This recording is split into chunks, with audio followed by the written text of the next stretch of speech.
RBI grade B DPR examination में balance of payment एक बहुत इंपॉर्टेंट टॉपिक है, बट फिर भी students current versus capital account में कंफ्यूज होते हैं। एक सिंपल से एग्जांपल से मैं आपको समझाता हूँ। आप डेली लाइफ में आपके पास भी एक पॉकेट मनी रहती है।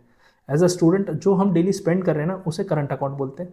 और जो कैपिटल अकाउंट होता है, जो बड़े इन्वेस्टमेंट, जैसे आपके कॉलेज की आपने फीस भरी है, कोई लोन लिया है, तो लोन और इन्वेस्टमेंट जो आपके डेली लाइफ में रहते हैं वो कैपिटल अकाउंट में आते हैं।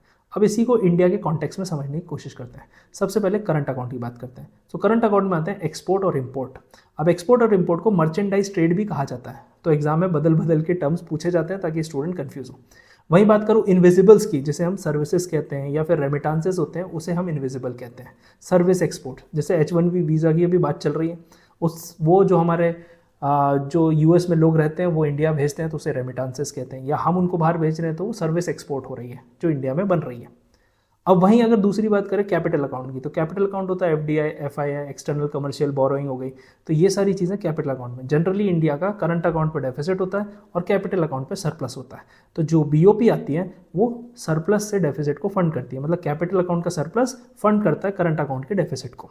अब वहीं अगर मैं बात करूं 2023-24 की, तो इंडिया के करंट अकाउंट डेफिसिट था, पर फिर भी फॉरेक्स रिजर्व्स बढ़ रहे थे। तो इस टाइप से गोल गोल घुमा के वो आपसे क्वेश्चन पूछते हैं, फॉर्मूला बेस्ड, एग्जाम्पल बेस्ड।